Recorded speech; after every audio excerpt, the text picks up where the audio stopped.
you mentioned 24% in the pilot said that they had difficulty accessing health services. What are some of the potential benefits that participants of the scheme are likely to see with the rollout?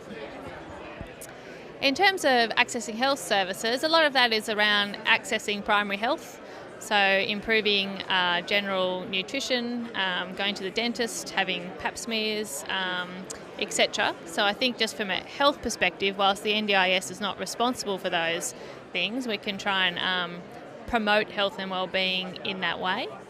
But importantly, I think what's big for our participants is giving them the money rather than the money going to the service providers, and the service providers providing supports. The participant actually has the money and they can choose what supports they would like to get outcomes. So that's a big shift. That's fantastic in terms of giving independence to participants. What does it mean for service providers in the way that they're going to have to look at their activities?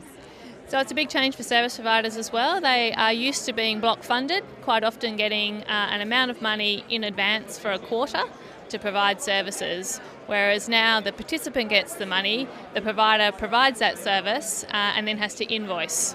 So they're now getting paid in arrears. So it's a big shift in their business model in terms of having to invoice and be paid for services. They also have to be providing a services that participants want.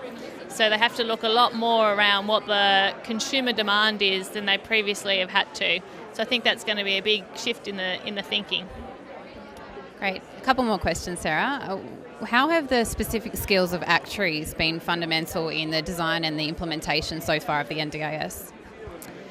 So disability previously was a bit of a void in terms of the data that was available. Actuaries have really taken the idea of the person-centred approach and costing the lifetime of that participant in order to achieve the best outcomes but also to minimise costs.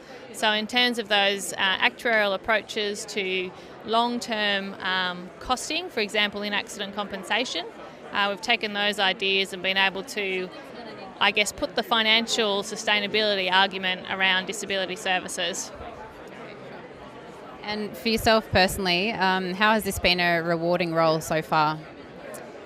Well, I've been involved in the NDIS for a long time. I worked on the Disability Investment Group report and also with the Productivity Commission. So it's good to finally see it being implemented, rolled out across the country and impacting lots of participants' lives. Fantastic. Well,